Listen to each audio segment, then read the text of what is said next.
los dejo en manos de la persona que yo creo que mejor combina temas de derecho laboral con temas de derecho tributario.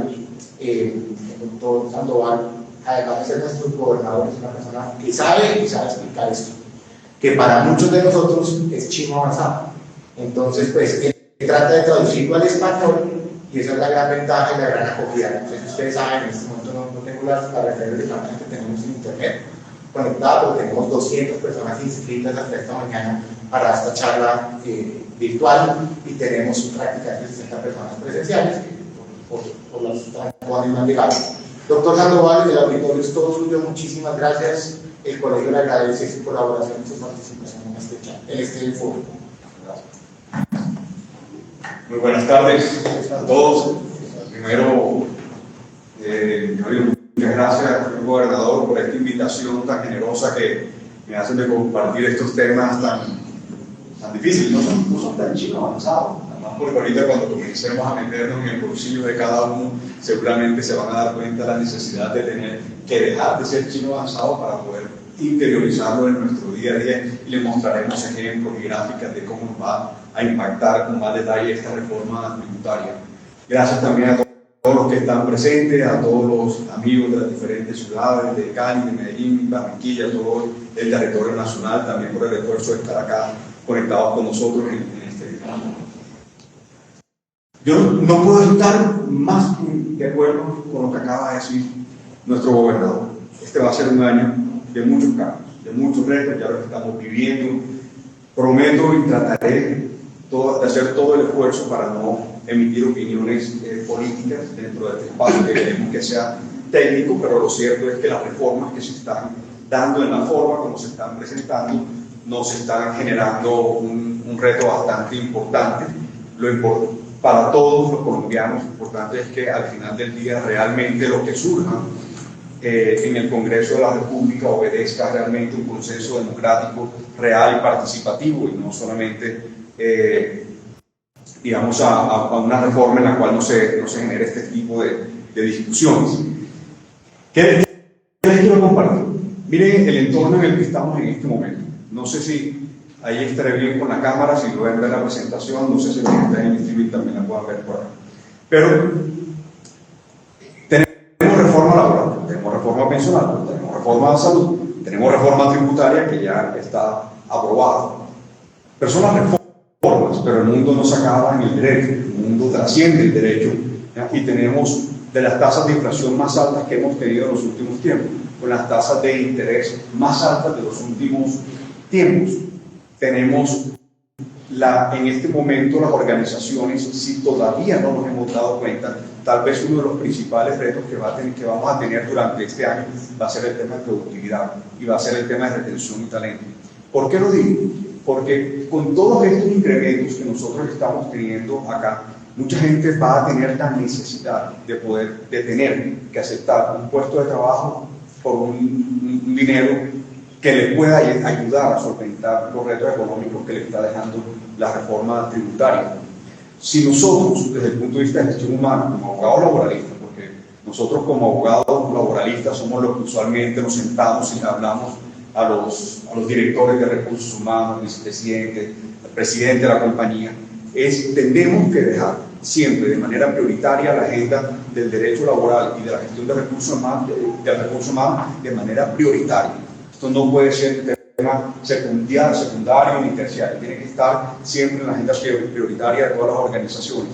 Y yo esperaría que en las juntas directivas en las cuales ustedes sean partícipes puedan hacer valer esto, porque si perdemos la oportunidad de poder llevar todos estos temas que son de suma trascendencia, no solamente para la colectividad, visto como Colombia, nación, sino también para cada uno de los trabajadores que está con nosotros, de nuestro entorno familiar, vamos a perder una oportunidad de oro, de poder engrandecer las discusiones que este país está necesitando en este momento histórico.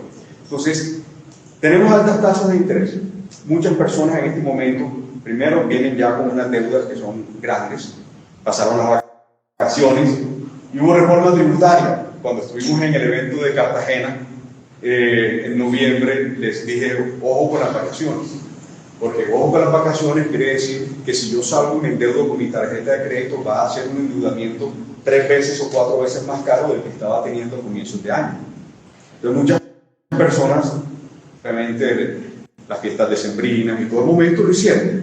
Está bien, ese parte, no todo puede ser el dinero, no puedo, pero seguramente estas personas en este momento tienen unos retos importantes para poder solventar todas las obligaciones que adquirieron.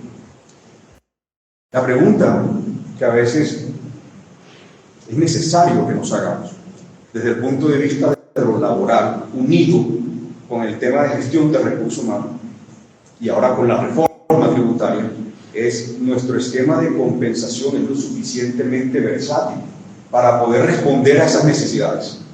O todavía estamos en este momento pensando en esquemas muy tradicionales. ¿Será que le vamos a dar un aguinaldo de Navidad? ¿Será que le vamos a dar, no sé, un bono ahorita en marzo? Y nos estamos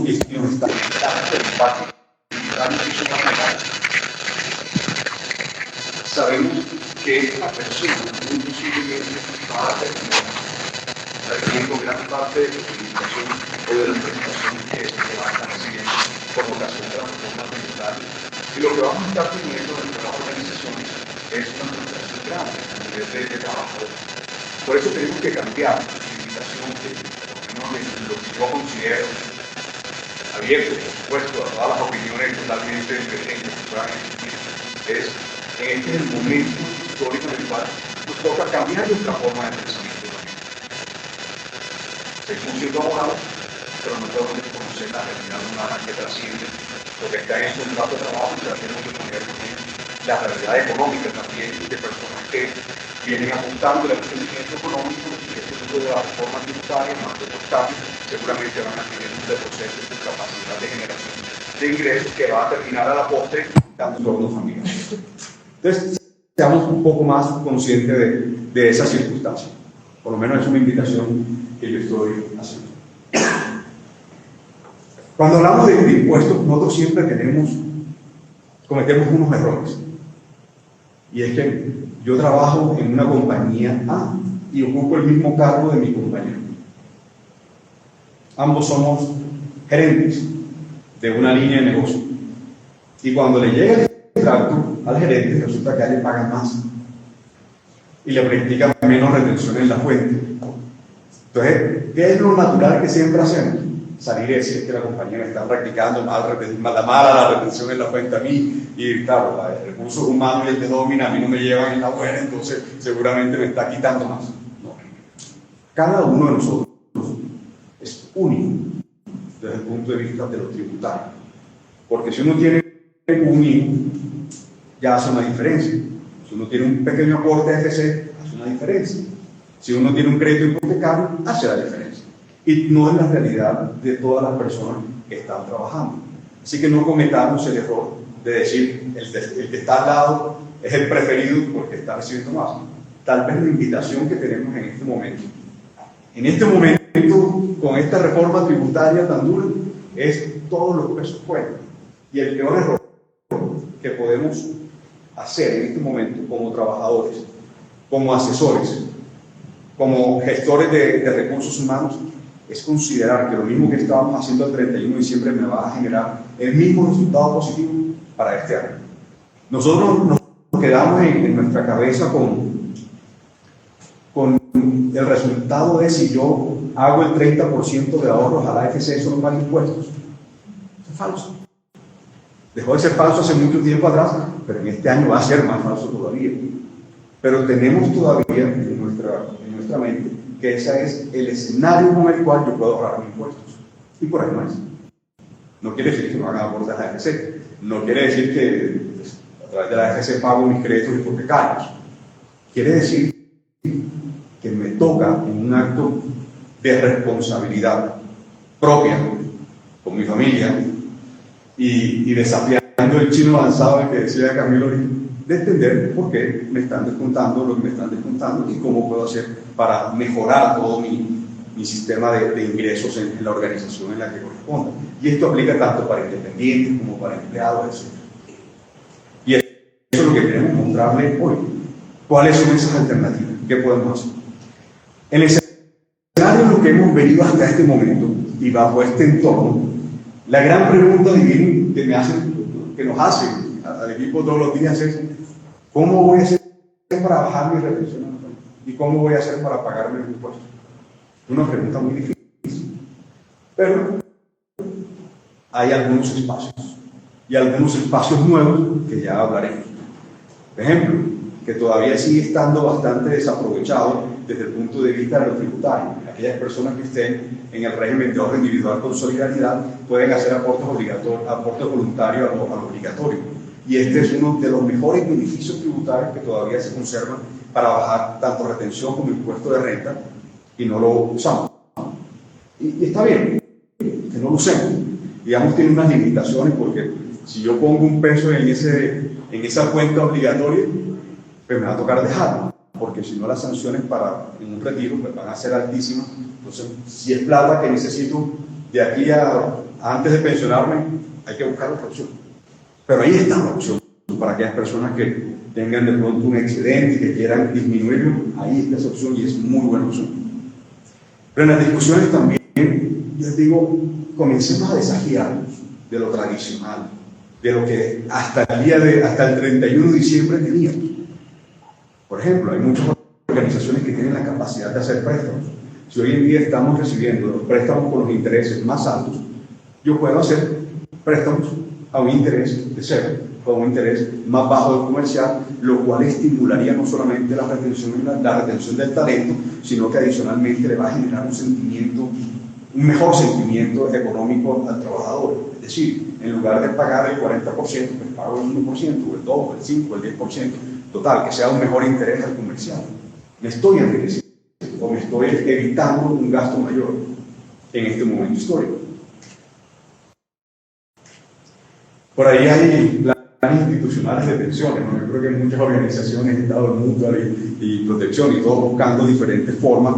Hay que revisarlo con detenimiento. No todos los planes terminan generando ese beneficio, y no todos los planes institucionales que a veces nos ofrecen terminan generándonos lo que nos están prometiendo. Porque al final del día, lo que yo me pueda ahorrar ahorita, de pronto lo voy a terminar pagando duplicado a la vuelta de un tiempito atrás, o un tiempito más adelante, perdón. No hay que mirarlo desde el punto de vista organizacional de la manera correcta. Pero bueno, estos ya ejercicios los habíamos visto en Cartagena, así que voy a ir muy rápido. Lo que pasa es que en Cartagena no había todavía la reforma, entonces aquí los validamos un poquito. ¿Qué nos dicen estas gráficas? Esta es la variación de las personas que no tienen beneficios. ¿Qué es no tener beneficios?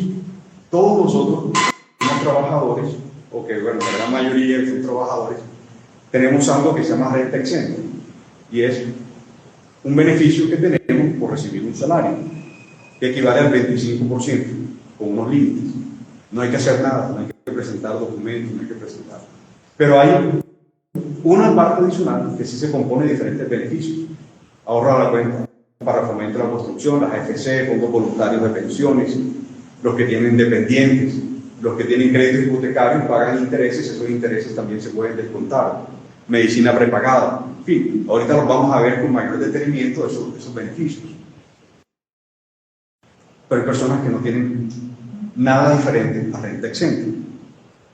Y por muchas razones no tienen la capacidad de ahorro, tienen que atender las necesidades cotidianas, tienen que salir y buscar la plata para pagar los créditos que tengan. Esa es la realidad de muchos presentes, ¿no? Entonces no está bien ni mal, solamente hay que evaluar si tengo un espacio para poder hacer ese tipo de inversiones para poder disminuir el impuesto. Yo entre pagárselo a la DIAN y a la Nación, prefiero de pronto hacer un esfuercito más y tener un ahorro que yo pueda capitalizar para mi futuro o para el de mi familia. Entonces, es de las personas que no tienen ningún tipo de beneficio tributario. Entonces, vemos cómo en la línea roja, obviamente se les va a incrementar el impuesto de renta. No son muchas las noticias buenas que vamos a estar compartiendo acá. Esta es la realidad, y quiero que todos ustedes se lleven y se ubiquen en estas gráficas en la medida de lo posible para saber cómo los va a impactar. Entonces, las personas que tienen digamos, 14 millones de pesos. Aquí ya estamos viendo que van a tener un incremento, seguramente, en su impuesto de renta. Que tiene 18 y así sucesivamente 24. Estas gráficas amarillas y rojas, en la medida en que vaya ganando más, se van a ir ampliando más en la diferencia y el impacto que van a estar teniendo hasta llegar a 50 millones de pesos. Después comienza a disminuirse un poquito. Esta es para las personas que tienen beneficios, los que tienen AFC, los que tienen hijos, dependientes, etc. Y tienen todo el 40% de exenciones y deducciones, digamos, al máximo. Estas personas también se van a ver impactadas. Por eso les decía, el que tenga en su cabeza que si yo sigo mandando mis aportes a los fondos voluntarios de pensiones, como lo he venido haciendo el 30%, ¿me va a generar el beneficio? No, no le va a generar posiblemente ese beneficio. Por eso toca sentarse ya a revisar las cuentas y decir, si yo me siento cómodo mandando la plata a la EPC para que me rente el 7-8% efectivo anual, está bien, no estás haciendo nada indebido. La invitación, no porque sea asesor financiero, solamente que los invito a pensar es, en lugar de estar mandando una suma X, tal vez pueda mandar una suma hasta que realmente me beneficie, me cope todos mis beneficios, y el excedente prefiero mandarlo a un CDT que me puede estar generando 15-16% efectivo anual, que es más de lo que me va a estar generando la EPC. O, como salía un analista financiero en estos días, o pago las tarjetas de crédito, ¿ya? Los avanzo, porque es que las tarjetas, entre pagar la deuda al 40%, pues prefiero salir y disminuir la deuda para no tener que pagar. ¿Qué tiene eso que ver con laboral? Con derecho laboral tradicional que conocemos y tenemos en nuestra cabeza no tiene nada que ver diferente a que es el ingreso y salarial que estamos recibiendo. Pero si nosotros no somos conscientes de eso, pues vamos a terminar afectándonos en nuestras finanzas personales. ¿Por qué pasa todo esto? ¿Por qué estamos pagando más impuestos este año? Porque los beneficios se han disminuido o se van a disminuir. Esta línea amarilla representa los beneficios que teníamos antes de la reforma y esta línea roja los beneficios que teníamos o que tenemos a partir del 1 de enero.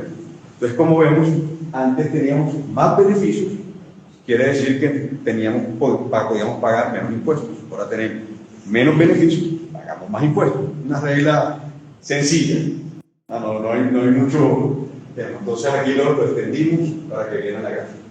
Esta que también se las habíamos mostrado en Cartagena, para no todos estuvieron en Cartagena en noviembre, pero que se mantiene. ¿Por qué me gusta esta gráfica? Porque no todas las noticias son malas. Hay algunas pocas noticias buenas, con base en dos nuevos beneficios que vamos a explicar más adelante. Es posible que las personas que se encuentren en estos rangos entre 5 y 15 millones de pesos, si son juiciosos, si aportan, si hacen la planificación correctamente, es posible que terminen pagando menos impuestos de renta del que estaban pagando hoy. Entonces, ¿se acuerdan la discusión que había al comienzo de la reforma, donde estaban diciendo es que esta es la reforma para gravar a los ricos del país que se ganan 10 millones de pesos? Pues miren, al final, por lo menos teóricamente, no necesariamente a estos ricos del país de 10 millones de pesos se les va a terminar grabando más. Es posible que terminen pagando menos impuestos. Y aquí hay un espacio gigantesco. Y parte de lo que las organizaciones más nos han agradecido es el poder conversarlo con sus empleados, el poder socializar este impacto de la reforma para que ellos puedan saber de antemano qué es lo que tienen que hacer, independientemente de cuánto les vaya a tocar pagar. Entonces, estas personas que están en este rango dicen, así, yo puedo pagar menos impuestos de renta, no, entonces voy a hacer A, B o C para efectos de poder estar en esta categoría. Creo que a nadie, bueno, no sé si hay alguien pues, que sueñe y se despierte con que llegue agosto y diga yo voy a pagar y mi declaración de renta, ¿cuánto me dará este año a pagar? No podré pagar más. Creo que no. Esta es la opción de ubicarnos en esta categoría y decir, ¿cómo hago para pagar menos? Y les decía en algunos escenarios los ejercicios que nos llevaron a decir que inclusive teóricamente, porque obviamente esto es muy complicado de explicar a veces en la parte humana, es si ganas menos y te pago menos salario, puedes ganar más impuestos, puedes ganar más y te puede quedar un neto mejor. Porque si tú estás en esta brecha, por ejemplo, de 15 millones y tienes un salario, no sé, de 16 millones, tal vez si te bajas un poquito, puedas tener un beneficio en renta. Pero es muy difícil, ¿cierto?, llegar como a esas negociaciones, ¿no? Pero técnicamente y teóricamente sí se podría llegar a dar este escenario.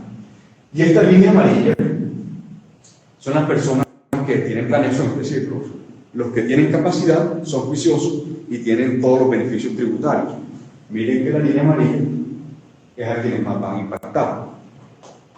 Porque a los de la línea roja, que no tienen esos beneficios, no los van a impactar tanto. Bueno, no quiere decir que no van a pagar más impuestos, quiere decir que se les va a tocar pagar también un impuesto mayor, pero el impuesto que voy a estar pagando los de la línea roja es mayor que el de la línea amarilla. Y ya lo veremos en unos ejercicios.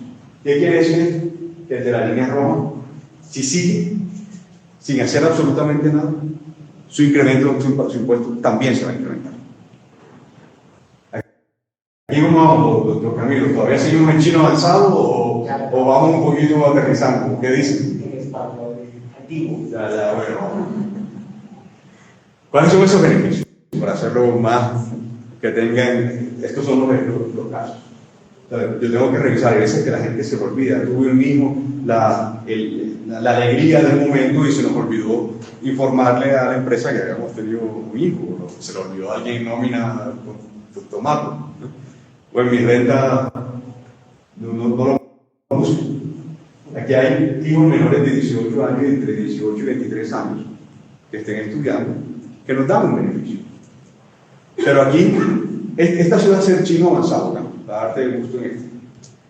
La ley creó beneficiarios 1, y voy a ponerlo así, beneficiarios 2. Beneficiario 1 es el que todos hoy en día conocemos, que es el que ya yo tengo un hijo menor de 18 años y presentando el certificado, eso me da mi retención en la fuente y mi declaración de renta también. Pero ¿qué pasa si yo tengo hoy en día 2 hijos?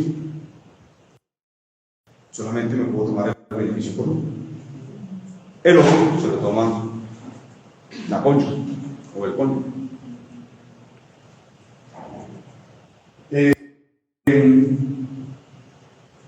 ¿Qué va a pasar con beneficiarios 2, que fue el que fue creado con la norma actual? Y es que yo voy a poder tener, y lo veremos más en detalle, un beneficio de hasta 4 beneficiarios. Es decir, si yo tengo 4 hijos, me voy a poder tomar los 4 hijos. Yo tengo mis 2 hijos, pero adicionalmente tengo padres o hermanos que estén en estas circunstancias de dependencia, pues también voy a poder tomarme el beneficio por ello. Hay que demostrarlo con un certificado emitido por un contador público, etc. Pero digamos que si mi padre y mi madre o mi madre dependen de mí, yo también me podría tomar ese beneficio y créanme, hace la diferencia entre pagar más o pagar menos impuestos. Así que seamos muy juiciosos con esto. Otro de los beneficios, que ya son los tradicionales, aquí no hay, salvo el de beneficios 2, beneficiarios 2, no hay ningún otro tipo de beneficio nuevo. Estamos con la medicina prepagada, por ejemplo, los intereses de crédito de vivienda o de leasing con viceversa. Igual esta presentación, doctor Camilo, se la vamos a compartir. Esta presentación se la hicimos a todos los participantes también para que lo vean. Los aportes voluntarios a la AFC o aportes voluntarios a los fondos privados de pensiones también es el mismo beneficio. Digamos que no cambia nada. ¿Qué fue lo que la norma nos cambió entonces? Si todos los beneficios, salvo beneficios 2 y factura electrónica, que ahorita la mencionaré, ¿qué fue lo que nos cambió? Los topes. ¿Se acuerdan la línea amarilla y la línea roja acerca de los beneficios? Eso es lo que nos está impactando. Y aquí lo van a poder ver, espero, doctor Camilo, más claramente. ¿Qué pasaba hasta el 31 de diciembre?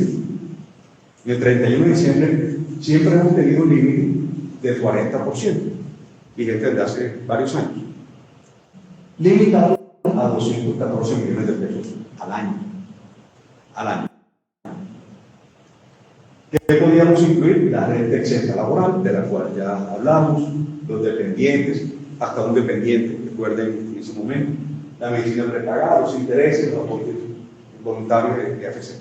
Eso lo podíamos incluir y eso nos decían, señor, si usted se gana 1000, después de 214.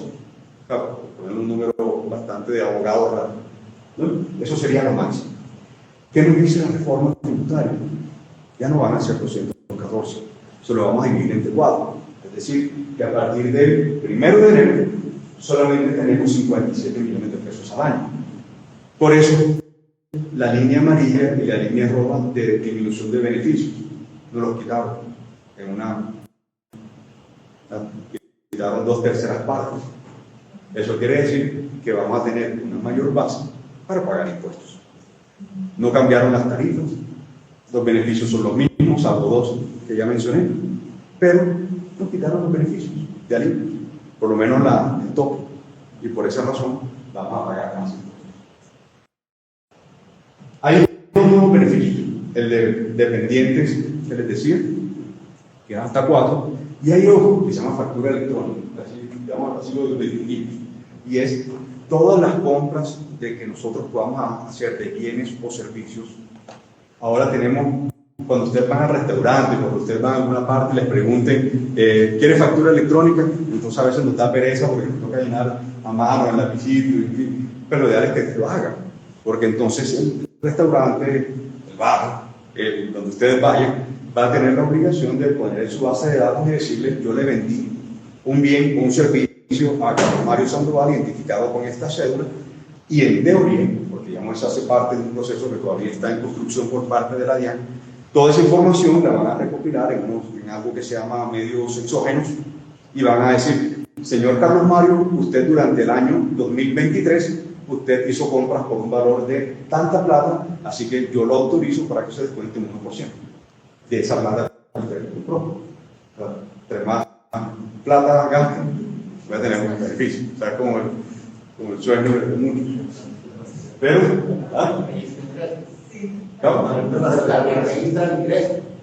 no, porque ya no tienen registrado. Aquí lo que registra es lo compré el carro, pagué por los niños, pagué. Es decir, que hay que estar muy pendientes del tema de facturación electrónica, ¿no?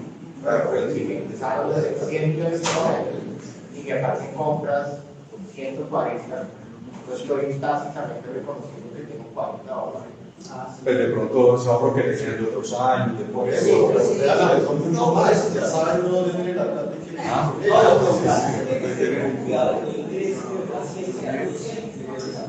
no, pero la tarjeta de crédito, pero en mi caso la tarjeta de crédito, si no fuera la tarjeta de crédito, si no fuera la tarjeta que entró, plata de efectivo que usted pegó, la mano, así de fácil, le puedo apuntar $5 pesos recibido en efectivo. Exacto, entonces termina usted autodeclarándose teóricamente para pagar el beneficio. Claro.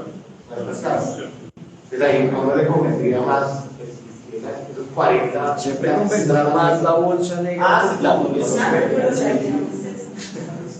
Ahora, no todas las noticias, bueno, no se vayan a alegrar tanto, es el 1% con un tope máximo anual de 10 millones. O sea, para poder tener el beneficio de 10 millones de pesos, me toca gastarme 1.000 millones de pesos. ¿Sí? Al que se lo paguen. El que tenga el plano para gastarse los 1.000 millones, que se olvide de nosotros y nos invite unos tragos, alguna cosa, ¿me entiendes? Para ayudarlo en ese propósito. Pero por lo menos hasta 10 millones vayan sumando, todo eso suma. Y vemos ahorita en un ejercicio porque eso es lo que nos ayudaría en algunos casos, inclusive a pagar menos impuestos de renta. Y el tema de los dependientes, volviendo al tema que se me pasó a decirle, gracias a Alexander por recordarme, ese tope es más o menos hasta unos 12 millones de pesos, es decir, 3 millones de pesos por dependiente. ¿Dependientes de crianza, no? ¿Ah? ¿De crianza, no? ¿Te refieres de crianza? Sí, hijos de crianza. El hijo de crianza y el hijo de la pareja. Sí, el hijo de la pareja, el hijo de la tía que... Tienes que tener una relación con él. Es decir, si te casaste y tu esposo tiene un hijo, tu esposo... No, pero por ejemplo los abuelos que crían a los nietos, Sí, bueno, que son los casos, por ejemplo, las pensiones de sobrevivientes, si los puedes pasar como dependientes para... Tiene que ser. o sea, registro civil, y y ya. Sí, Es que lo mismo pasa también en EPS que son beneficiarios, pero ninguna EPS los acepta porque pues no hay prueba de... Eso pasa en muchos temas económicos. Este tributario, en temas migratorios, por ejemplo, también pasa, porque en todo pasa. Ahora, tenemos una buena noticia. Coffee Break es gratis. No pasa que lo que hace para tener el beneficio. Bueno, para los que están conectados en el streaming, pues que sea una invitación para que vengan acá. Vamos a dar el coffee break. De colegio, lo esperamos en la fiesta. Bueno, estos son los requisitos para el electrónico. Entonces, ahora, damos la proyección de los escenarios para que cada uno de ustedes se visualice. Puse varios ejercicios. Voy a explicar y vamos muy rápido por los otros. Vamos a poner el ejercicio de alguien que se gane 7 millones de pesos. Recuerden que la reforma, o sea, el que se gane 1 millón, 2 millones, 3 millones, muy seguramente no va a tener ningún tipo de impacto, ya sea porque ni siquiera lo tenía antes de la reforma, que pronto ni siquiera estaba sujeto a ser declarado. Pero como la reforma dijo, los que ganan más de 10, dijimos, ¿y qué pasa entonces con los de 7? Verifiquemos si hay algún tipo de espacio acá o algo que nos genere algún tipo de beneficio. Recuerden que tenemos los que no tienen alivio y los que sí tienen alivio. Entonces, en este caso es la persona que no tiene alivio. Básicamente, como no tiene alivios, necesita su reforma o su impuesto de renta va a ser exactamente el mismo que estaría pagando. Sin embargo, vamos a ver el que sí estaba usando los alivios, el que tenía FC, el que tenía fondos voluntarios, pensiones, etc. Esta persona eventualmente podría pasar de pagar 1.600.000 pesos de impuesto de renta a tener que pagar 424.000, es decir, se lo estamos casi que dividiendo entre 4. ¿Por qué? Porque antes no tenían este beneficio dependientes, o solamente se lo estaba tomando por uno, y tenían 3 hijos, entonces ahorita son los 3 hijos, porque tienen 2 padres que dependen, que es una circunstancia muy frecuente, que los padres dependen económicamente de muchos, o que tengan hijos o que tengan hermanos en condiciones certificadas de dependencia económica, con que tengan condiciones físicas también. Este podría decir ¿qué le diría el plan de 7 millones de pesos? Usted verifique que en efecto todos sus dependientes vayan a estar incluidos dentro de su declaración de renta, ¿no? Que no se les vaya a quedar alguno pensando en que solamente tenía uno y no metió los otros. ¿Qué otro tema? Miren, estos 198.000 pesos. ¿Qué le pasó a este señor? En todo el año hizo compras de 19.800.000. El 1% son 19.198.000 pesos. Pero que le sumó para efectos de pasar de 1.822 a 424.000 pesos. Entonces, todo pesito cuenta. Tenemos que ser juiciosos con eso. Los refrigerios, Camilo, por favor, la factura a nombre mía. Mario, pero ahí, esos solo esos 138 que cambiaron de 642 o esos 138 más los 6 millones. Más los 6 millones. Sí. Es decir, sumando los dos, obviamente, si no tengo ni dependientes, porque soy soltero, no tengo ningún tipo de beneficiario, y no registré las facturas electrónicas, pues mi impuesto muy seguramente va a tender a ser 1.170.000, o por lo menos 1.620, al menos. Los congresos de Cartagena que lo hacen por factura electrónica. Pero por supuesto, ese es un gran ejemplo de cómo dar. Así por lo menos vamos y nos divertimos en la fiesta que el doctor Carrillo ya acaba de anunciar. Siguiendo la misma metodología, el de los 10 millones, para ir ya más rápido, el de los 10 millones no se ve afectado. ¿Qué pasa con el de los 10 millones de pesos? Que sí está utilizando alivios de hasta el 40%. Miren que pasa de pagar 6.639.000 a tener que pagar 4.800.000. También puede pagar un impuesto de renta menor, siempre y cuando los dependientes si los tienen, y 2, las facturaciones electrónicas. Este se gastó 28 millones de pesos, hicimos como una proyección de capacidad de pago más o menos. Lo mismo, el de 15 millones. Aquí ya se nos comienza a generar una de las primeras distorsiones a lo que venimos viendo. Entonces, el de 15 millones de pesos pasa de pagar un impuesto de 20 millones de pesos a 22 millones de pesos, porque no tiene ningún tipo de alivio. Pero ¿qué pasa con el que tiene el alivio?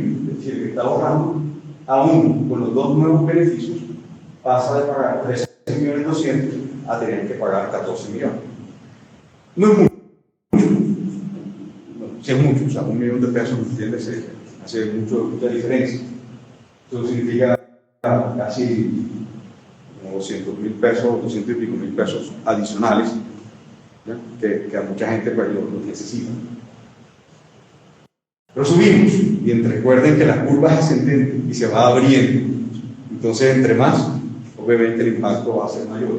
El que se gane los 17 millones de pesos pasa de pagar 24 a 28, y si está usando los beneficios tributarios, termina pagando, pasa de 16 millones a pagar 20, ya se le incrementó en 4 millones de pesos, bajo los supuestos que tiene los dependientes y sus compras. Si no, se le va a pasar muy seguramente va a estar más cerca de los 28 millones de pesos. 2 meses de trabajo Tributario. al gobierno. Digamos que aquí va 1.3. O sea, tú trabajaste para el gobierno 2 meses de salario. hasta el noviembre 20 de la plata es tuya, de ahí para adelante te lo llevamos. Próximo. El mismo ejercicio, de 17 millones, pasa de pagar 51.65 si no tiene alivio, y el que tenga alivio pasa de pagar 36 a 55. Recuerden que la curva se va abriendo, ¿no? Entonces a este señor se le está incrementando, ya no en 4, ya no en 1, sino que se le está incrementando Ya son más de en 2 casi un meses. salario más. Todo más de 2 meses. Entonces, cuando uno dice, bueno, pagar 200.000 pesos mensuales más, está bien. Vamos sobra. Pero, bueno, se hace el esfuerzo. Pero cuando estamos hablando de, señor, usted olvídese de un salario al año, lo que no va a recibir, entonces ya estamos hablando de un escenario diferente, ¿no? Ya estamos diciendo, esto sí me está impactando, y bastante. Si miramos 27 millones de pesos, ¿quiénes son los que se los ganan dentro de la organización?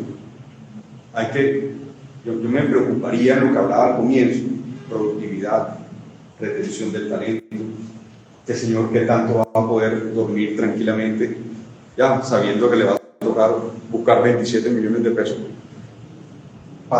ni siquiera para ganar más, para equilibrarse en lo que traía desde el año pasado. La pregunta, nuevamente insisto, es ¿qué hacemos desde el punto de vista organizacional, laboral, para poder ayudar a este colaborador? La responsabilidad no es de la empresa, y yo creo que eso tiene que quedar claro siempre, y esa es parte, digamos, de los primeros temas que anuncio siempre, cuando vamos a dar este tipo de charlas, y es, no culpen a la empresa. Ese fue lo que este nuevo gobierno presentó y que el Congreso actual aprobó. Para no decir que fue solamente un tema de culpa. Bueno. Doctor Enego, todavía me retumban las palabras en el Congreso que nos dijo los videntes del Apocalipsis. La verdad es que no queremos llevarles malas noticias a ustedes, pero lo cierto es que sí. No 7, sino 3 finales. Sí. Entonces, esto es un impacto. Ahora, si quisiéramos subir más, que también, digamos, hicimos las proyecciones todavía para diferentes escenarios, es más, o sea, hay personas que ya no van a estar con 1.3 salarios en el ejercicio que estábamos haciendo ahorita. Hay personas que van a estar terminando en 2.5 salarios al año. Es decir, la gente trabaja hasta octubre 10 y ya de ahí en adelante todo lo que ganen para pagar la cosa.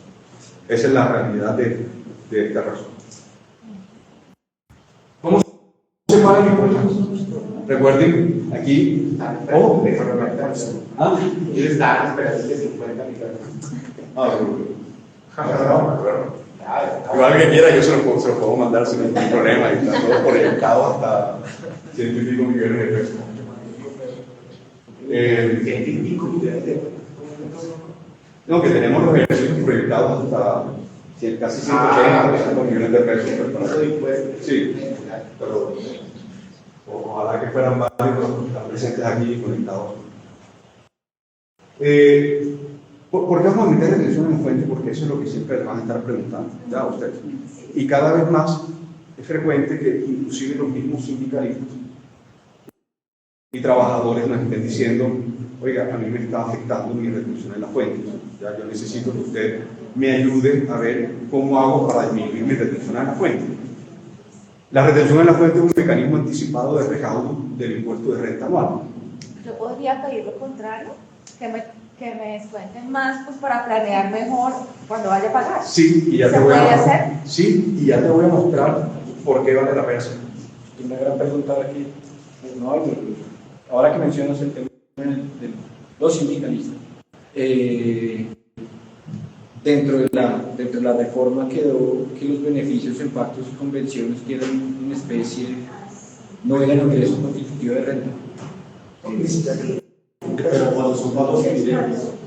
Sí, pero indirecto puede ser bonos Sodexo, pago el colegio, o hasta qué punto el pago del colegio tengo que tener un colegio. Por ahí sí hay muchos beneficios en una norma de pacto. Te me fuiste adelante, pero ya llegaré allá. Perdón, listo. Pero ya responderé, porque si no se nos desconectan las personas acá por lo menos control que nadie salga hasta que nos acabemos el refrigerio.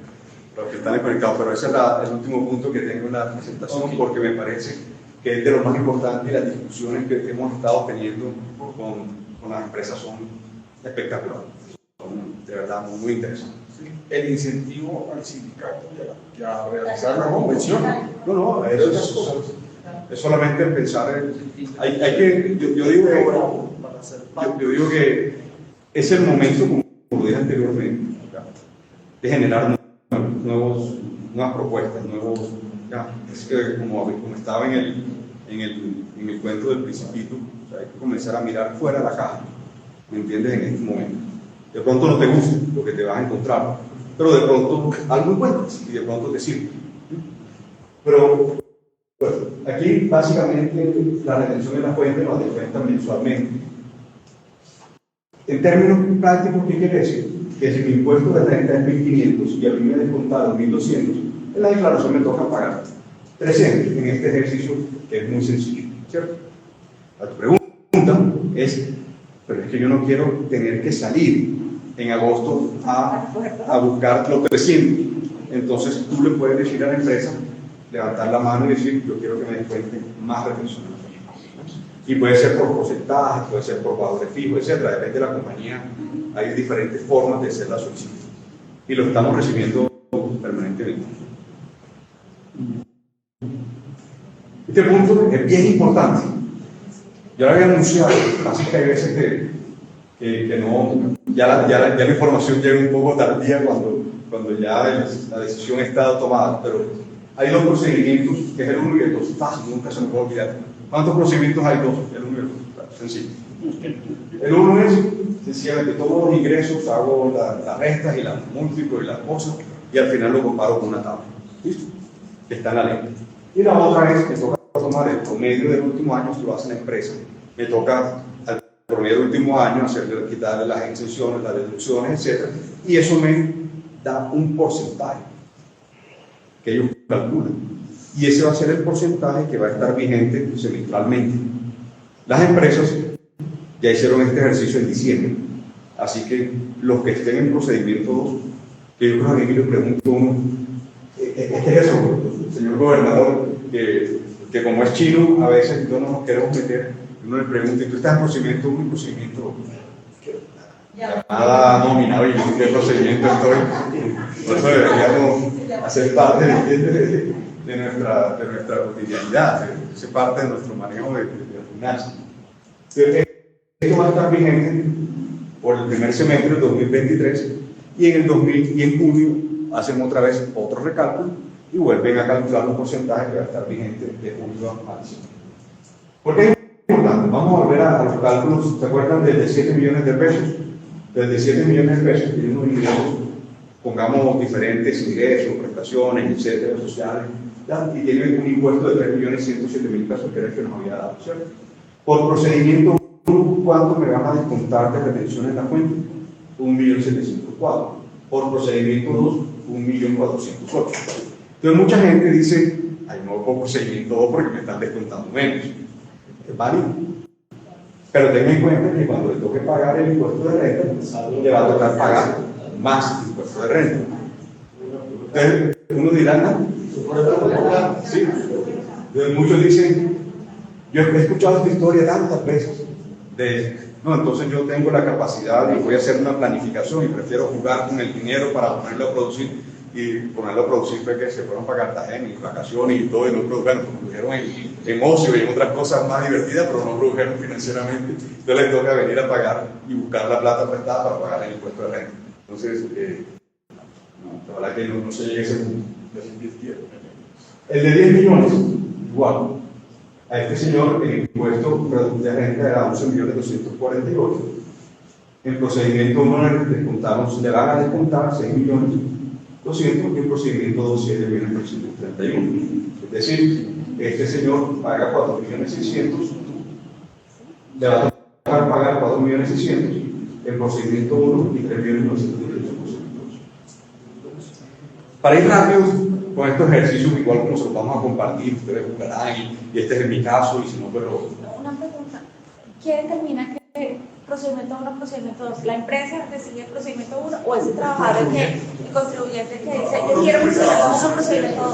Por regla general, como la gente no entiende y nunca, o sea, son muy pocos los que vean ellos, ¿cuánto es que se me puede pasar? Este procedimiento es anual, ¿no? Yo no puedo decir, este mes 1, este otro mes 12, digamos que por todo el año, ¿cierto? Sí, de acuerdo. Okay. Pues, como escoge la compañía, pero no vamos a sacar el trabajo. Entonces, ya lo cogieron.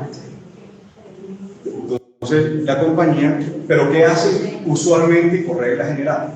Dicen, como yo ingresé a trabajar, por poner un ejemplo, en marzo, todo el mes de marzo, todo ese año me la va a aplicar el procedimiento 1 y cuando llegue enero me cambia el procedimiento 2. Es lo que casi que por regla general se hace. Pero tuvimos un espacio, todavía hay un margencito ahí, pero con muchos problemas, pero se puede hacer, de decir, empresa, yo quiero que me pase el procedimiento 1 a partir de este año, porque como yo sé que me va a tocar pagar 2.400.000 pesos más de impuestos de renta si me gano los 15 millones de pesos, prefiero tener que me descuenten un poquito más y solamente pagar 1 millón de pesos al final del año y no tener que pagar 4.300.000. Pero como estoy seguro que la gran mayoría se lo olvidó de hacer este cambio, entonces en este de 15 millones les va a tocar pagar al menos 4.300.000. Pero también una pregunta, uno se puede dedicar en cualquier momento que lo cambie, solo si es diciembre. Solamente es diciembre. Ahora, a riesgo de que Alexandra me regañe. Pero, por ejemplo, uno podría en este momento llegar a pensar, porque estamos todavía en enero, uno podría llegar a decir, voy a corregir el mes de enero para aquellos que quieran cambiar su procedimiento y corregir la declaración de retención en la cuenta. La verdad es que Eso puede ser un poco complejo, pero sí hay posibilidad de aumentar el porcentaje de retención. Si bien se sigue aplicando el procedimiento 2, yo como trabajador puedo solicitar a la compañía que aumente el porcentaje. Entonces, eso es buenísimo y en cualquier momento de gana. Entonces, obviamente, para eso no que te cambie, no que te aumente el porcentaje. Dice, bueno, o sea, en junio, por ejemplo, mucha gente cuando presenta su declaración de renta, en agosto es que se da cuenta, sí, que me tengo que pagar el resto, y ahí es cuando se asustan y dicen, ¿qué va a pasar en la declaración? Se aprovechan y dicen, vamos a hacer un estimado y por lo menos en esos últimos meses del año pueden aumentar su porcentaje de retención de la forma que hay solamente un pequeño punto que a veces la gente se frustra y es que le dice a la empresa, yo quiero que me descuenten un 5% de semana. ¿Ya? Y resulta que cuando le pagan el bono, que le quitan también el 5% al bono, entonces, si quieren pueden decir, descuénteme 300.000 pesos de la compañía de verano, descontar los 300. No, una pérdida, no puede pedir en cualquier momento, la empresa solamente lo puede pedir en tiempo. No. Pero yo le puedo decir, hoy acabé la procedimiento. El cambio de procedimiento sí. Pero digamos lo que estamos hablando con la pregunta que tú puedes en enero, en febrero, puedes decirle, más después de esto, yo estoy seguro, voy a estar supremamente convencido que ustedes de aquí salen mañana a llamar a su contadora y decirle, voy a ver qué voy a hacer este año. Entonces le van a informar a la empresa, mira, descuénteme tanta plata adicional. No cámbiame el procedimiento, sino descuéntame 500.000, 200.000 pesos más para ir amortiguando. Esa es la solicitud que hay que elevar, que se eleva. Descuénteme tanto adicional. Sí.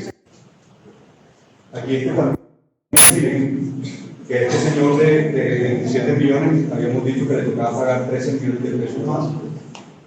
Si se va por procedimiento 2, se va a tocar pagar 8 millones, casi 9 millones.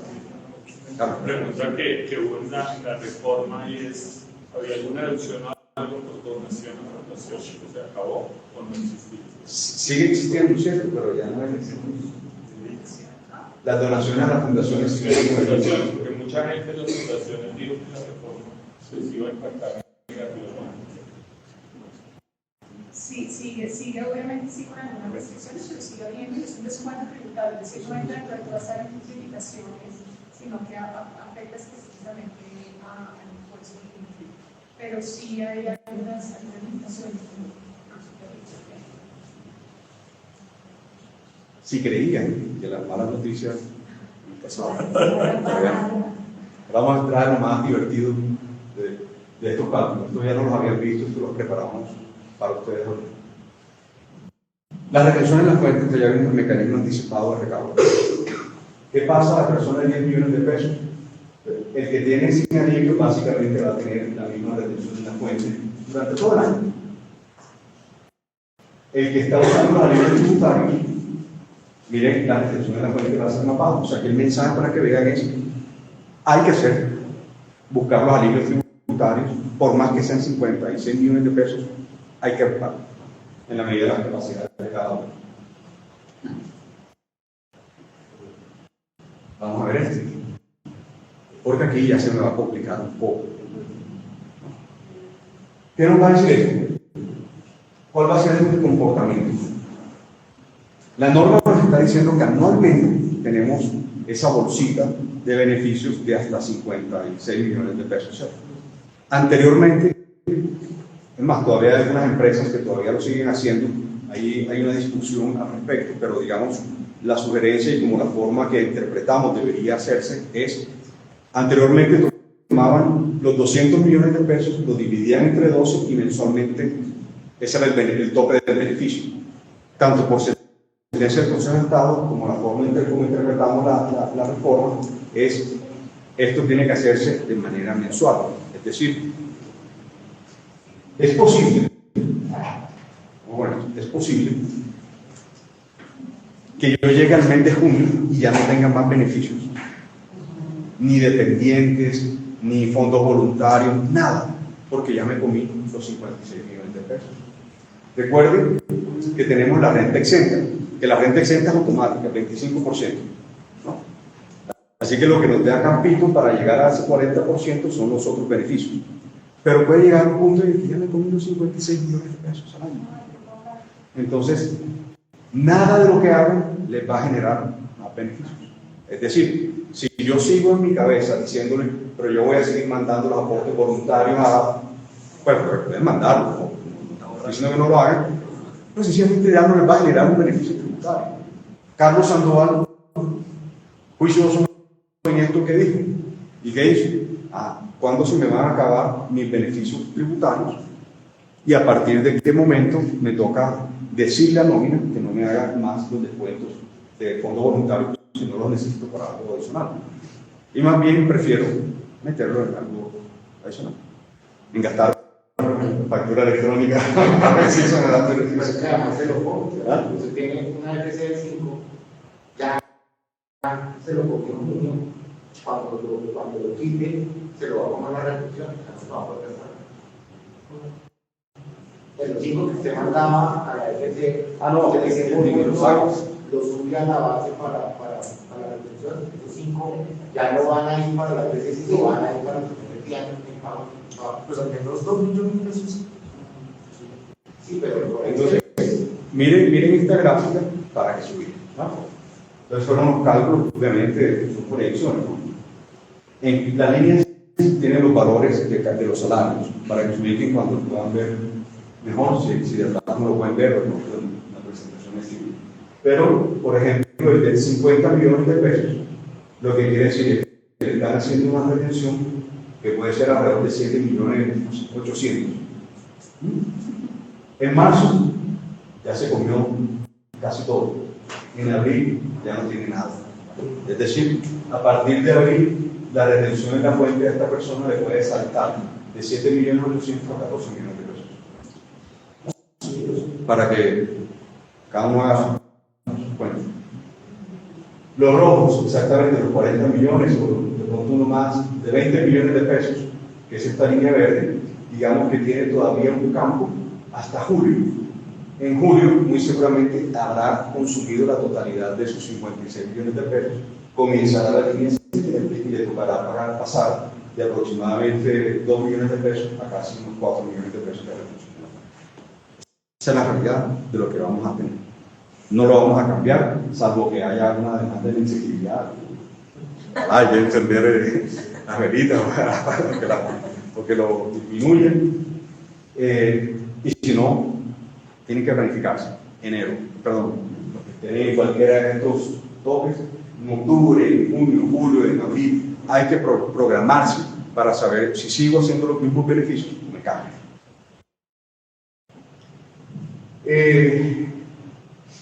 Estas son las bonificaciones. Hay muchas empresas, desde el punto de vista que pagan ahora las bonificaciones entre los meses de abril y otros en mayo, o marzo también. Creo que muchos tienen ese clientes o trabajan en empresas que pagan las bonificaciones en esa fecha. Entonces miren el impacto, y es que muy posiblemente muchos sacan la retención en la fuente, como le va a terminar impactando de manera significativa. Algunos en el mes de enero, perdón, de febrero o marzo, cuando les paguen el bono, ya se habrán consumido toda su bolsita del año.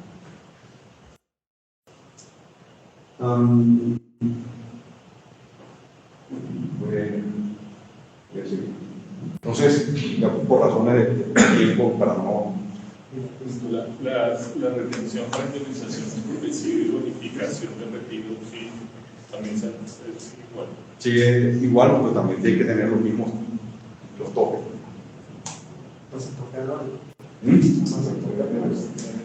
Claro, no comer. Tope, ¿no? Es decir, las indemnizaciones, por ejemplo, pues, cuando tienen un salario bajo cierto, debajo de un sumo de ahorita cuál es la suma exacta, pero de hecho ni siquiera tienen retención en la fuente. No quiere decir que no tengan impuesto de renta. Pero todo lo que es recibo en este momento y que esté sujeto a impuestos, tanto bonificaciones como indemnizaciones, se me va a ir a todo. Pero viene este tema que nos pareció bien interesante. Es la primera vez, insisto, que se presenta algo similar en la ley, por lo menos en las investigaciones que hemos hecho nunca ha aparecido algo similar, y es todos los pagos indirectos que yo haga en especie derivados de una convención o de un pacto colectivo en favor de los trabajadores o de sus familiares no será un ingreso para el trabajador. ¿Qué quiere decir? Para ponerlo en palabras más sencillas, pensemos en un pacto colectivo, el que quiera. Y en el pacto colectivo dice, le voy a pagar a la FAM o a una óptica el auxilio ante no te lo doy a ti directamente, sino que se lo giro a la óptica. O le giro el auxilio escolar, entonces se lo giro al colegio del niño. Todos esos son pagos en especie que no van a tener un impacto para el trabajador desde el punto de vista de lo tributario. Ahora pensemos en el escenario que querías. Y entonces, en el pensar fuera de la caja, que nos llaman algunas personas ya, obviamente cuando yo les muestro, o bueno, cuando les muestro no, cuando se dan cuenta y hablan con su contador y les dicen cuál es el impacto de la reforma tributaria, nos llaman y nos dicen, Carlos Mario, ¿qué vamos a hacer? O sea, dime cuál es la solución de nivel empresarial para yo decirle a todo el nivel directivo de acá, buscarle una opción. Yo, no hay O sea, las tradicionales no te sirven, o sea, salvo que hagas aportes voluntarios a los obligatorios si están en el régimen de menores, pero usualmente los directivos que son, digamos, como, no quiero decir que sean viejos, pero quiero decir que los directivos usualmente van a estar más cerca de la pensión, ¿no? ¿Ya? Entonces seguramente deben estar en colpensión. Pero la otra parte que no está en colpensión, usted dice, yo quiero hacer aportes voluntarios, pero eso es un tema individual. Pero el tema es, ¿por qué no creamos sindicatos? No, pero eso es una En reforma laboral y cambian la regla de extensión del 30 al 10. Y vas a tener convenciones que tengan en campo de aplicación, pero sin aumentar la regla.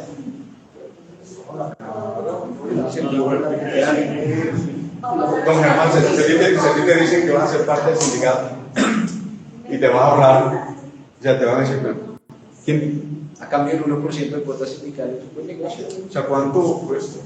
El problema es que hay que ver también, digamos, la coyuntura para resolver el problema, en qué también estoy generando. Porque es que generar un pacto colectivo, una convención colectiva, que ya es un baile entre dos o entre tres. Yo me la pienso 2 veces antes de eso, como empresa. Como empresa. Sí. Como empleado. O sea, porque por eso yo digo que uno siempre tiene que mirar en las dos vías, ¿no? Por eso les decía al comienzo, tratemos de humanizarnos un poco cuando revisemos, porque sí, legalmente, sindicatos, eso va a acabar, la reforma, eso va a ser peor, va a todo, ustedes quieran, está bien. Pero desde el punto de vista de lo económico, porque una cosa es irse a dormir preocupado por la reforma laboral de cómo va a quedar aprobada, y otra cosa es irse a dormir no sabiendo si vas a poder pagar las deudas del día de mañana en el colegio o de lo que tengas, ¿no? Esos son dos temas totalmente diferentes. Entonces, cuando le digo, háblame de esta opción, le decimos, Germán, vas a recibir un bono ahorita de tanta plata, pero sabes que tú tienes un hijo que está en la universidad, yo solo voy a girar a la universidad y eso no va a pagar impuestos. No, es que ni siquiera Siempre, con ingreso. no sé, ni siquiera entra con ingresos, o sea, tú ni lo vas a ver, o sea, no te va a generar ningún tipo de gravamen tributario, siendo que si no se hace hoy en día, me toca pagarte tu salario, te lo grado, y de lo que te quede, con lo que ya vimos que te va a impactar, sale a pagarlo. La otra pregunta, ya te quedo la palabra, entonces Germán dice, como eso del pacto. Sí, ahí ya comenzamos, ¿me entiendes?, a tener otra discusión, porque si yo me voy a poder ahorrar el mayor valor del impuesto sobre ese valor, de ese bono, ya sabiendo que me va a tocar repagar, sí, hay supuestos, y habría que hablar con la universidad, habría que hablar con el colegio, habría que hablar con el tercero, o puede ser de pronto para auxilio vivienda, ¿me entiendes?, con crédito hipotecario, ¿me entiendes? O sea, hay que buscar bien encasillarlo dentro del concepto de pago en especie, entendiendo que el concepto de pago en especie es lo laboral con el que tradicionalmente estamos, digamos, acostumbrados. El estatuto tributario lo dice como el pago de bienes o servicios a favor de. ¿Ya? Entonces, hay que morigerarlo un poquito, no nos imaginemos el pago en especie solamente el almuerzo a menor valor, ¿no? Hay que verlo desde la perspectiva tributaria. Vamos indirectos. Pago indirecto. Ahora, Que no va a afectar la seguridad social. no todos los pagos indirectos. Pero digamos que esa también sería otra diferencia, porque esto casi que pondrías a competir el beneficio que ya hay del artículo 119 raya 1 de educación, porque sí tiene una serie de requisitos, ¿no? Y lo otro está en que en ese sí el parágrafo dice no se tendrá en cuenta como ingreso para ningún efecto, mientras que aquí puede que para temas tributarios no sea ingreso, pero entonces ese pago, como es un pago indirecto laboralmente también, entonces no te hace base para temas tributarios, pero igual si se pasa del 40 sí tenemos que hacer la seguridad social.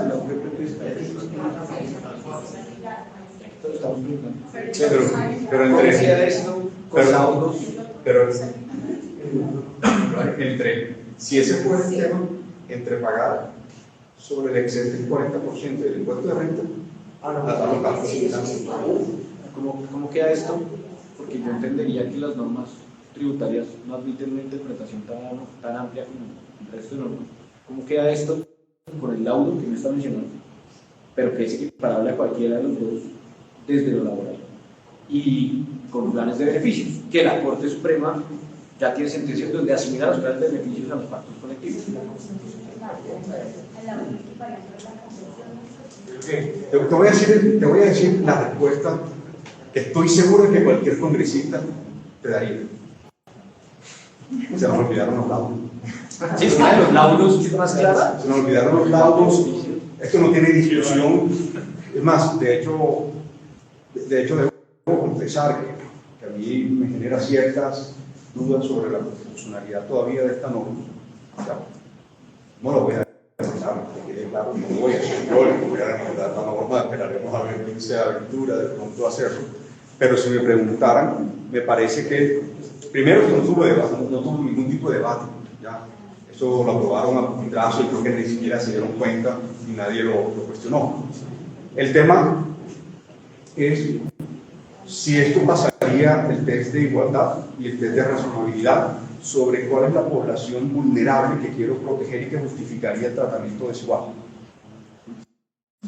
Me quedaría la duda si estamos hablando realmente de un trato desigual y de una población vulnerable, y por eso en lo que decía que quisiera incentivar el sindicalismo, si realmente estamos hablando que el sindicalistas en Colombia, hoy en día estamos hablando de 400.000 sindicalistas. Decir que estamos en posición de vulnerabilidad, yo en lo personal, Carlos Mario, no me atrevo a decir que lo estamos, para justificar una norma que amerite un tratamiento proteccionista diferenciado. Pero eso lo resuelvan en la Corte Constitucional y seguramente habrán unos debates. Hay otros que, por el contrario, consideran que sí, que están en una situación y que necesitan una protección, y que esto, por el contrario, está procurando fomentar el derecho a asociación sindical. Pero sí, no, porque de esos 400.000, ¿quién gana más sentido del derecho? Es que Pocos. Porque realmente la base sindical es de personas de 4 o 5. Te puede sorprender. O sea, es un sector Todo, pero te pequeño. puede sorprender. si va a dar, todos. A todos les interesa la antes. Pero además, si la norma de lo que hace un llamado para que Sí, todos intervienen. Claro, además con la circular del ministerio. Eso lo dice, por ejemplo, todos los contratos que tienen que aplicar la a convención. finales de diciembre sale a circular que empieza ya Sí. la norma de limitar los pagos. Y para lo que va a las reformas que los partidos prohíban. Pero entonces eso es algo a la ley sobre lo que dan las convenciones colectivas. Correcto. Eso estimula, pues en la práctica, lógicamente, la ya nos va a dar. Por ahí está pensando. Digamos que es un camino, ya hay una meta que te dice allá puedes llegar, tú decides si lo vas a recorrer o no, y si la empresa lo va a recorrer o no, y si la empresa puede llegar a oponerse o no, porque es que hasta hoy no sé cuántas de las empresas que ustedes manejan, en las que ustedes trabajan, tienen sindicatos de directivos. Yo en lo personal no, tengo uno solo de directivos. Porque no es lo común, no es lo ordinario, y por el contrario, ni hasta se ve bien en algunos sectores. Entonces, cuando estoy en esta circunstancia, me voy a la empresa y la empresa me dice: lástima, te voy a regular. Le dice el otro, bueno, ¿qué necesito para crear un sindicato y presentar entonces mi propio empleo para buscar a través de esa vía algo que me beneficie? Miren cómo me cambió el discurso. Me acuerdo que cuando en Cartagena presenté esto, porque en Cartagena todavía estaba en el proyecto, todavía era un proyecto, por ahí varios colegas, amigos a quienes aprecio mucho me dijeron, ni lo van a ver. Yo, lo van a ver. Te voy a decir cuántas reuniones he tenido en los últimos 2 meses, un mes y medio, con relación a directivos pidiendo cómo hago para crear un sindicato, cómo hago para poder crear el pacto colectivo desde presidencia, ¿no? Buscando a ver cómo lo puedo hacer. Tienen todas las complejidades del mundo, porque el mundo de nosotros no está pensado usualmente para esto, ¿no? Entonces es una realidad que trasciende lo que ordinariamente estamos lidiando y nos obliga a tener que buscar los temas más. Por ejemplo, en algunas compañías que hemos, por favor, no vayan a tirarme tomates ni nada, y sé que separarán varios, pero si van a pagar los bonos en marzo o en abril, ¿por qué no crean un pacto colectivo con 2 meses de vigencia? El abuso al derecho, está bien, todo lo que quieran. Ustedes deciden, ahí está la meta, ustedes tienen que decidir cuál es el camino, ¿me entiendes? Pero usted empieza a prolongar de 6 meses. Pero hay que claro, ¿es de admisibilidad o es de pago? Es que no es ingreso. No es ingreso. Es que nunca se ve ¿Quién va a pagar impuestos? nada. Es lo mismo que mandar a ¿Hasta qué porcentaje de se puede? Hasta el 50%. Entonces, aquí hace una pregunta. Aquí hace una pregunta que es supremamente interesante, doctor Giovanni. Es una pregunta supremamente interesante. Y esto me queda entre el límite del 40%. ¿No?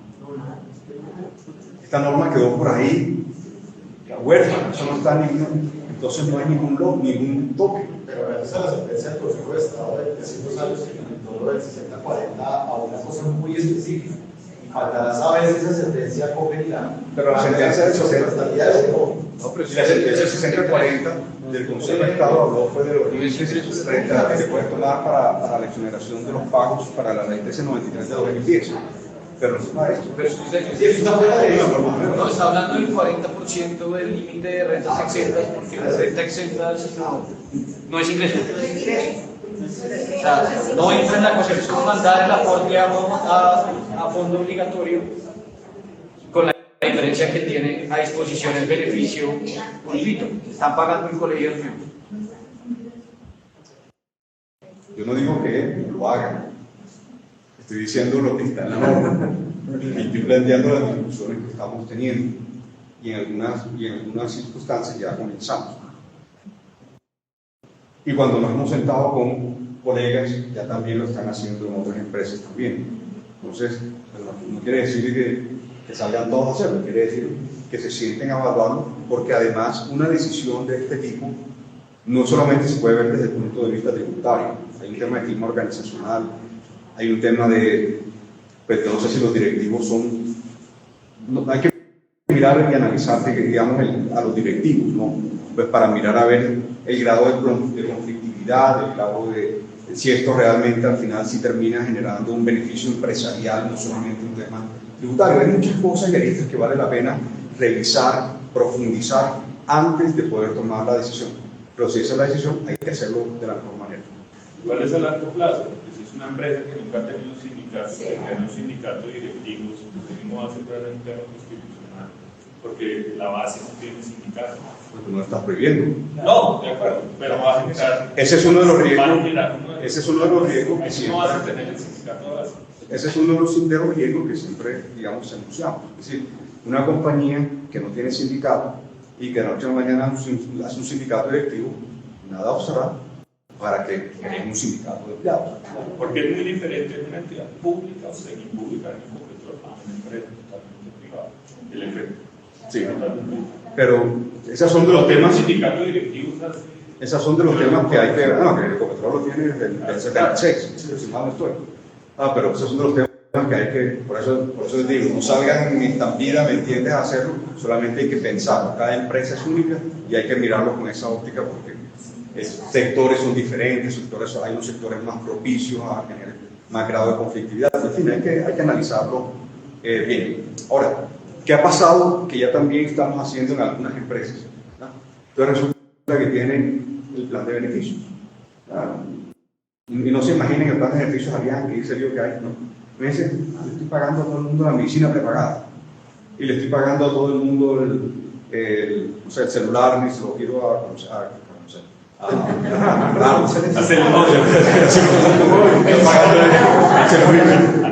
no, están, digamos, ya tienen un plan, le están dando educación, le están tirando créditos, etc. ¿Por qué no transformas eso en pago? Ya, porque le aplica a todo el mundo. Entonces, lo que antes es ingreso, se le puede convertir en ingreso. Es decir, es solamente como para darles algunos de los tips en los cuales vale la pena aprovechar lo poco que nos deja la reforma tributaria, a ver si vale la pena en todas las organizaciones. Porque uno también pensaría que se va a volver a esperar todo el tema de salarización que generó todo el castigo GPP, que volvería como otra ola. Que Pues, esperaría otra ola nueva.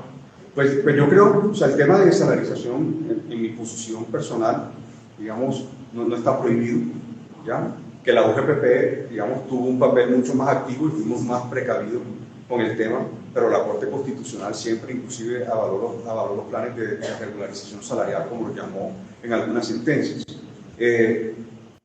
Aquí se abre una puerta adicional, entre otras cosas, pues porque ya las sentencias del Consejo de Estado ya dijeron y le limitaron a la UGPP frente a la capacidad que tiene de definición o no, y a quién le corresponde definir qué es salarial y no. Entonces, obviamente, no quiere decir que ahora todos salgamos a hacer planes de salarización, hay que hacerlo. O sea, la invitación aquí es a que repensemos lo tradicional y pensemos fuera de la caja para buscar las oportunidades que podamos llegar a tener. Si no siempre encontramos algo que nos dé la tranquilidad, de pronto la tranquilidad de la compañía A no es la tranquilidad de la compañía B. Pues se hace en la compañía A y no se hace en la compañía B, ¿verdad? Pero lo que no puede, diría yo, lo que no puede pasar es que como asesores, como personas de recursos humanos, como en fin, nos digan, hay algo por hacer, no, está fregado. Pensemos, busquemos alternativas para eso. Y acá, por ahí, que ya comenzó, ahora, la pregunta que nos estaban haciendo también es, bueno, pues eso ya el pacto colectivo ya se va a acabar.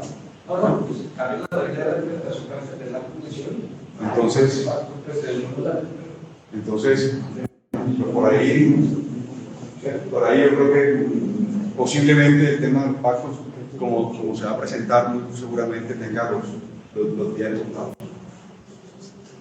Entonces yo voy a dejar hasta acá porque ya son las 7 de la noche, creo que se nos acabó el tiempo, Carlos. Estamos a las 6. Sí, pues. Acá estoy hablando con los que están conectados, que están muy contentos con la charla. Voy solamente a darles algunos tips muy rápidos, ya como para cerrarles y algo de los temas. Aquí algunas reglas que cambiaron para ganancias ocasionales. En cada lado tenemos una tarifa de 15%, por ejemplo, el que vendió el carro casi nunca da utilidad. El que tuvo una ganancia ocasional porque vendió un bien inmueble que tenía ya desde hace tiempo, el que tiene acciones que los vendió, etcétera, digamos que tiene una tarifa. ¿Ah? Sí. El tema del impuesto al patrimonio quedó, pero para que no se escandalicen todos, porque a veces también las noticias nos llevan a incurrir en un error de interpretación. Entonces, ¿quiénes tienen que declarar impuesto al patrimonio? Están quienes tengan patrimonio líquido superiores a 3.000. ¿Qué quiere decir patrimonio líquido? Es que cuando yo tengo, ¿cuánto vale mi casa? Le quito la deuda, ese es el patrimonio líquido. Estamos hablando de 3.000 millones de pesos. Activos menos chispas. ¿Quiénes declararán? Digamos, hay una vivienda de habitación que tiene una exclusión y hay unas tarifas específicas para impuestos de renta. Si alguien está en esa circunstancia, lo ideal es que se anticipe para que sepa cuánto le va a tocar pagar y ahí pues, ya le estamos dando pues, cuáles son las tarifas de lo que van a pagar. Que me parece supremamente importante para todos porque hasta el día de hoy teníamos, o sea, alguien pudo haberse ido al exterior y dijo voy a tener, pues acaso algo pasa en este país que creo que es mucho pensar, ¿no? Ayer salió en un periódico el número de colombianos que se han ido del país, se han incrementado, digamos, 2.7. ¿Ah? 2.7. Entonces muchos pensaban, eso es lo que ha pasado ahorita, pero digamos muchos ya lo estaban pensando hace tiempo o sencillamente pues tienen propiedades, tienen acciones, tienen una cuenta de $500 en el sitio en Miami, para los gastos cuando hay. Entonces antes no tenían que hacer nada, salvo que eso que tuvieran en el exterior fuera superior a 84 millones de pesos.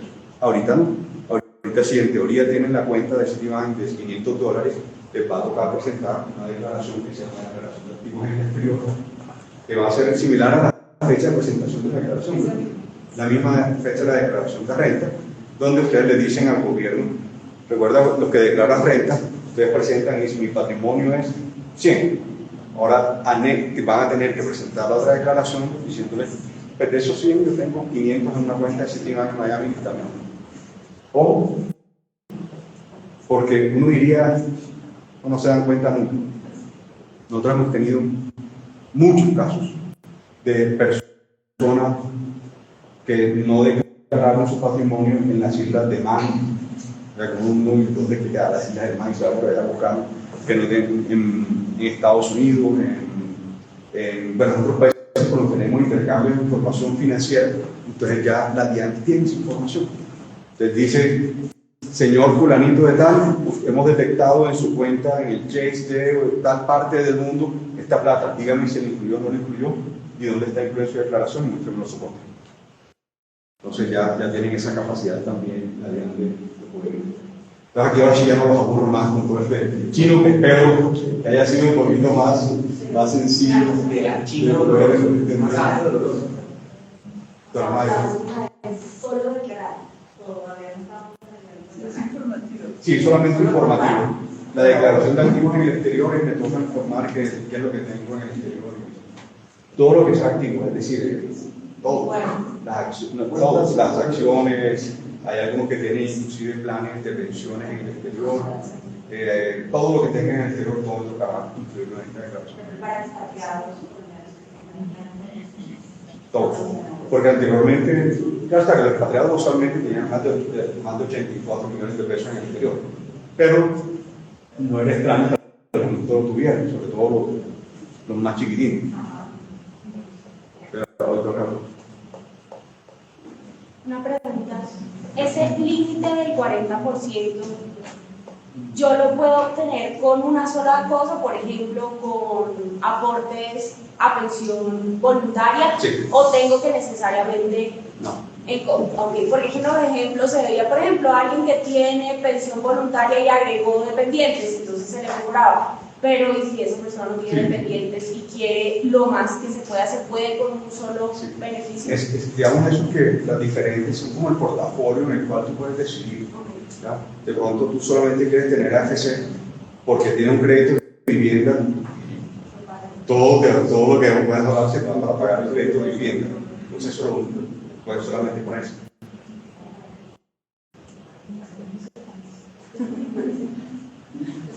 Creo que a mí me pasa que la gente quedó preocupada. Si lo ponen a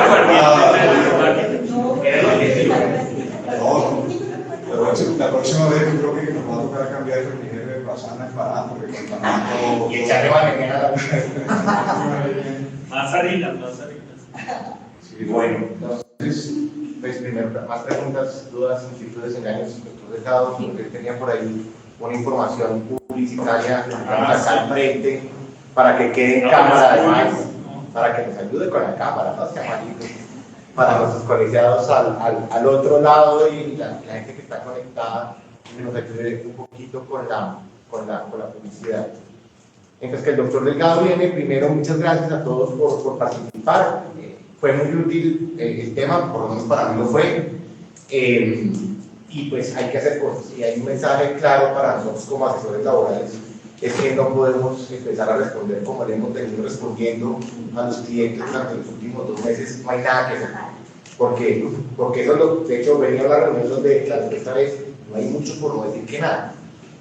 Sobre todo en altos ingresos. En altos ingresos el tema se está volviendo muy crítico, e inclusive en temas de expatriación estamos volviéndonos no atractivos para el extranjero que quiere venir a prestar servicios en Colombia. Entonces no solamente estamos perdiendo capital humano colombiano, sino también el extranjero que estaba dispuesto a venir, al que le dicen que su ingreso va a bajar 20 o 30% tranquilamente. Y no hay nada que hacer, digamos, las respuestas son no, pero pues ahí tenemos los temas de los pactos, lo estábamos discutiendo privadamente. Yo tengo mis reservas en lo personal con el tema de los pactos, tengo mis reservas con el tema de los sindicatos, puede tener, digamos, un tema de abuso del derecho, puede tener unos temas muy complejos desde la óptica de lo que se puede y no se puede hacer, pero además hoy en día creo que el problema más grande que tenemos con una figura como esas puede terminar siendo la incertidumbre de lo que va a pasar. Entonces, si me meto en un tema que puede que es la solución del problema, pero hasta qué punto me puedo quedar. Pero yo creo que construir entre todos soluciones y tener inteligencias colectivas como estas para poder por lo menos discutir las opciones es importante para los colegiados y para el colegio. Es un agradecimiento enorme al doctor Sandoval.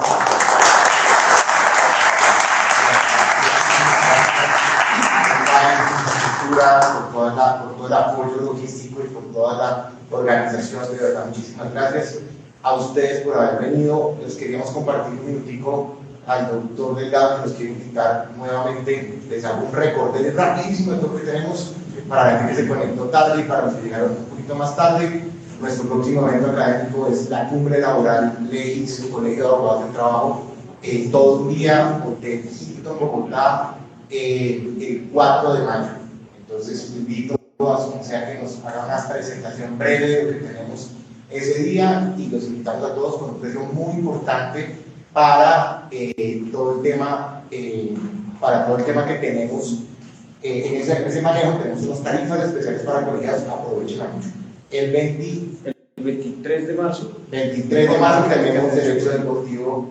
Ahorita le damos los links y los compartimos para que el doctor Iván también nos ayude con el tema de derecho deportivo, que vamos a tener un evento especial del colegio para el tema de derecho deportivo, y ahí les va a contar el doctor un poquito más de nuestra Cumbre Laboral. Muy buenas tardes para todos y para las personas que están conectadas. Mi nombre es Carlos Ignacio Delgado Bernal, soy el jefe de la unidad laboral de LEGIS, y en la alianza que tenemos con el Colegio de Abogados del Trabajo, que data más o menos del año 2000, venimos realizando las cumbres laborales. En este año vamos a realizar la tercera cumbre. Esta cumbre nace de una necesidad por país. Digamos que, aunque es un evento académico, lo que nos interesa es sentar a las diferentes orillas ideológicas para discutir los temas laborales, lo que estamos viendo hoy. Lo que nos interesa es ayudar a las empresas, ayudar al trabajador, ver las diferentes visiones. Y para esto vamos a discutir el tema de la reforma laboral, como decía el gobernador. Vamos a mirar el efecto de la reducción de la jornada, vamos a mirar el tema del fortalecimiento de la inspección de trabajo, que es algo que se va a presentar también en lo que estamos revisando en la parte de normas. Pero ante todo, lo que buscamos en la cumbre es un espacio de discusión donde las personas que asistan, vamos a hacer por primera vez presencial el 4 de mayo, en el Hotel Hilton. Ante todo, es un espacio donde puede haber debate. No es algo tan académico, esa es la diferencia que tenemos con el Congreso. Es algo donde hay más debate, es algo donde el viceministro actual ya estuvo el año pasado, y donde queremos propiciar espacios de concertación para que no nos sigamos polarizando y para que encontremos soluciones conjuntas. Muchas gracias. Bueno, pues muchas gracias. También queremos invitarlos, doctor Iván, por favor ayúdenos.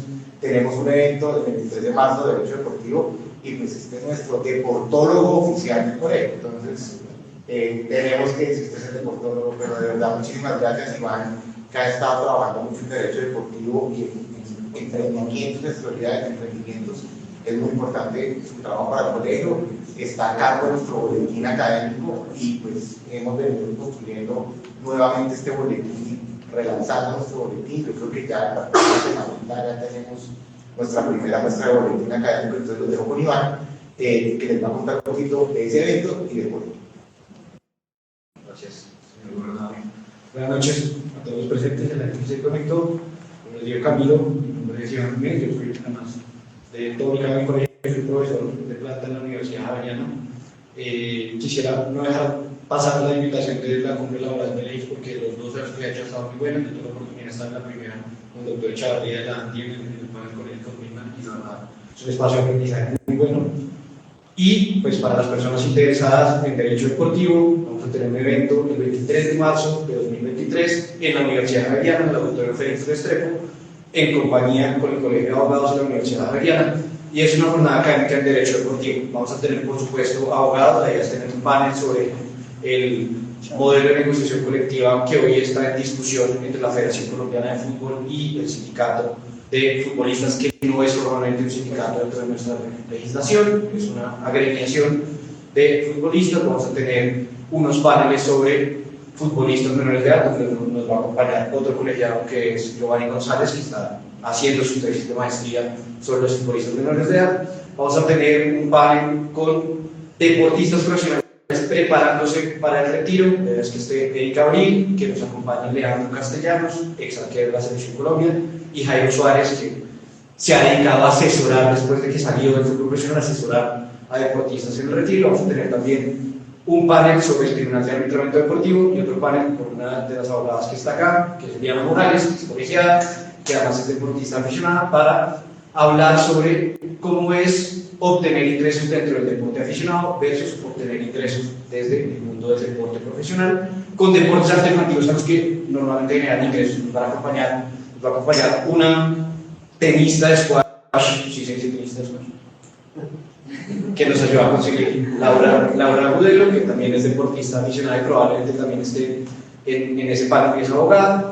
Y vamos a ver cómo es el mundo de quienes están en el deporte aficionado y quienes están en el deporte profesional para ganarse la vida, porque pasan cosas como que en el deporte aficionado, donde uno no debería tener ingresos, gana más que en el deporte profesional, donde se supone que no debería vivir también. Entonces, pues invitamos a todos los que están acá, todos los que se conectaron, y señor gobernador, lo de Chile. Bueno, pues finalmente a todos, muchísimas gracias, un abrazo en sus casas, a la gente que nos está acompañando en Facebook Live. Sigamos conectados a estos eventos y vamos a tratar de tener eventos como estos mucho más frecuentemente. A todos, muchas gracias, buenas noches. Un abrazo a todos.